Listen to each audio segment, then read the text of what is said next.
Isa na namang araw sa Battle Arena. Heto na naman tayo sa labanan ng mga Kong. Si King Kong mula sa King Kong laban kay Kong. Mula sa Kong Skull Island laban kay Kong. Mula sa Godzilla versus Kong. Sino ang mananalo? Tara, alamin natin.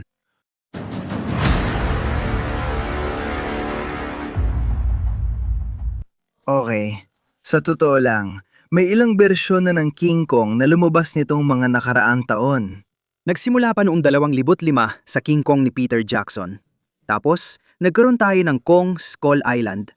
At ngayon naman ay lumabas na ang Godzilla vs. Kong.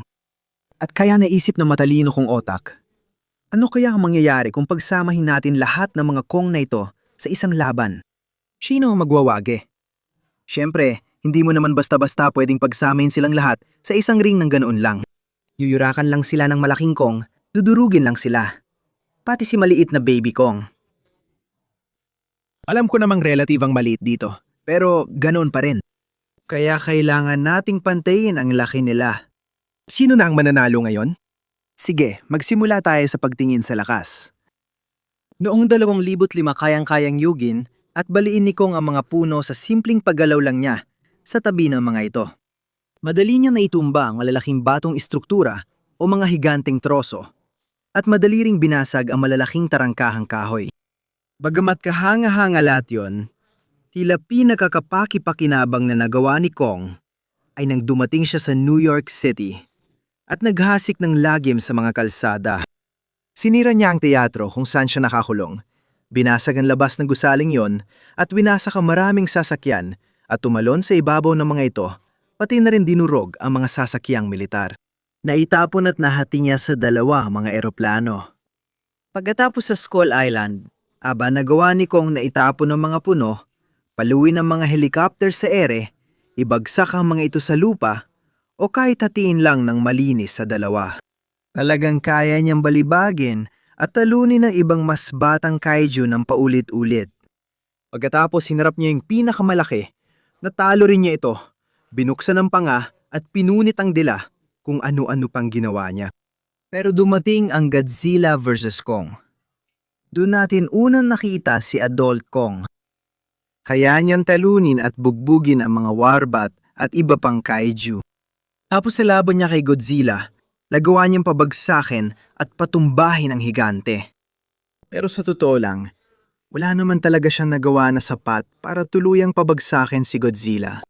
Ayos lang kasi yan ang silbi ng palakol.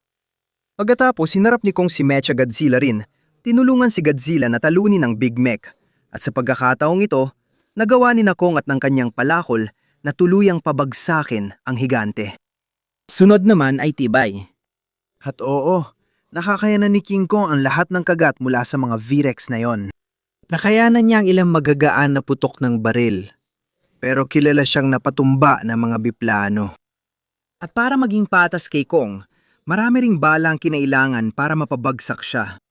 Pero gayon pa man, mga biplano pa yon noong dekada 20 at mga baril din noong dekada 20. Mas mahina pa yon kaysa sa lakas ng eroplano at armas mayon. Pero sa kabilang banda, sa Skull Island, hindi rin naman talaga pinakamalakas ang tibay ni Kong. Sobrang laki niya kaya hindi siya mapapatay ng bala. Pero halatan nararamdaman niya yun. Nasasaktan siya. Siguro medyo mahapdi rin.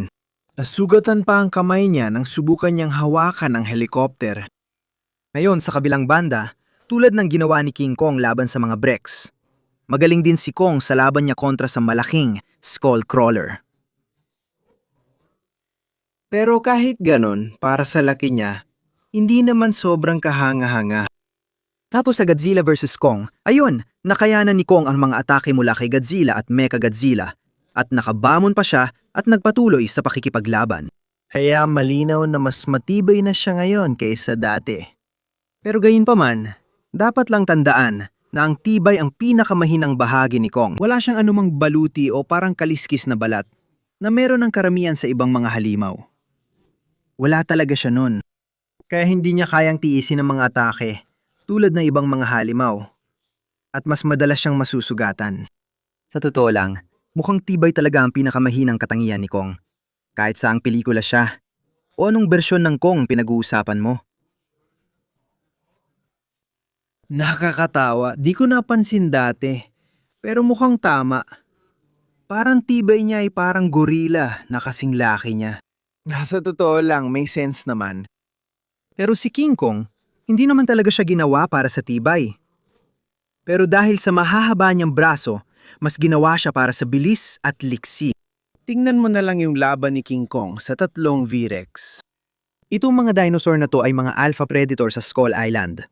Mas malalaki, mas mabilis, at mas malalakas kaysa sa kanilang inapo na T-Rex. At pinaniniwalaan na itong mga halimaw na ito ang maaring naging T-Rex kung sila ay pinayagang lumaki at mag-evolve. Walang tigil sa nakalipas na 65 milyong taon. Gayunpaman, nagawa ni Kung nalabanan ng tatlo sa kanila ng sabay-sabay. Kadalasan ay umaasa siya sa kanyang bilis at liksi. Tumatalon, umiiwas, at yumuyuko siya para pigilan at mapabagsak sila. Mas kahanga-hanga pa rito, nagawa lahat ito ni King Kong habang pinoprotektahan si Anne at hawak-hawak pa siya sa isa niyang braso sa lahat ng oras. Madali rin nakapag-adjust si Kong na makarating siya sa lungsod at nagawa pa niyang umiwas sa mga putok ng baril habang ginagawa ito. Hindi natin masyado nakita ang bilis at liksi ni Kong sa Skull Island. Kahit nagpakitang gilas siya laban sa malaking skull crawler at tumalon sa helicopter. Pero sa Godzilla vs. Kong, si Kong ay talagang yumuko at umiwas sa lahat ng direksyon, tumatakbo sa paligid para makaiwas sa atomic breath ni Godzilla. Sila lang ang meron tayo, at yan lang ang kaya nila. Sino ang magwawagi? Sa tingin ko, si Kong mula Skull Island ang nasa huling pwesto. Kasi bata pa siya. Para siyang maliit na bata. At hindi ko iniisip na magtatagal siya laban sa dalawang ganap na adultong gorilla. Ibig ko sabihin nahirapan siya sa laban niya doon sa malaking isa. Habang si King Kong ay tinalong tatlong dinosaur na kasing laki niya ng sabay-sabay, ang isang adult na Kong ay lumaban kay Godzilla. Isang nilalang na napakalayo ang agwat sa kahit anong skull crawler. Oo, si Baby Kong ang nasa huli. Kayang talunin siya ng mas malaking King Kong at pati ng mas matanda, matalino at may karanasang bersyon ng sarili niya. Ngayon, ang totoong laban ay sa pagitan ni King Kong at ni Kong. Sa palagay ko, si Kong ang mananalo doon. Kahanga-hanga na natalo ni King Kong ang tatlong dinosaur ng sabay-sabay. Hindi pa natin nakita si Kong na sabay-sabay humarap sa maraming kaiju. Pero para sa laban na ito, hindi naman talaga mahalaga. Ang ibig kong sabihin, hindi sila nakikipaglaban sa tatlong dinosaur, kundi laban sa isa't isa. At sa tingin ko, mas malakas ang argumento ni Kong dahil kaya niyang manalo sa laban na yon pangunahin dahil gumagamit siya ng mga sandata. Kahit wala siyang palakol, makakagawa pa rin siya ng paraan gamit ang mga bagay sa paligid. Likas na bahagi talaga ito ng kanyang pagkatao. Si Kong ay gumagamit ng sandata at lumalaban. Kung may dalawang magkalabang gorilla na parehong malakas, matibay at mabilis. Pero ang isa lang marunong gumamit ng sandata, ang isa hindi. Ang isa ay may dambuhalang palakol, ang isa naman ay mga kamao lang ang gamit. Hulaan mo kung alin ang pipiliin ko? Oo, yung may sandata ang pipiliin ko. Ang astig talaga ng laban na to. Masaya ako na akong nakaisip nito, kaya saludo sa sarili ko.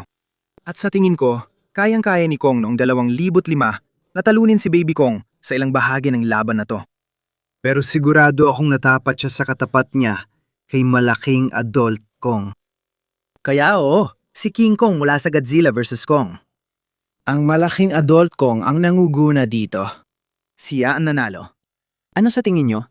Gusto ko marinig opinyon nyo. Comment lang sa ibaba. Sino ang mananalo? Si Kong? Si Kong? O si Kong? Siguraduhin nyo rin na i-like ang video, mag-subscribe at i-turn on ang notifications mula sa Danco Army at magkikita tayo ulit sa susunod.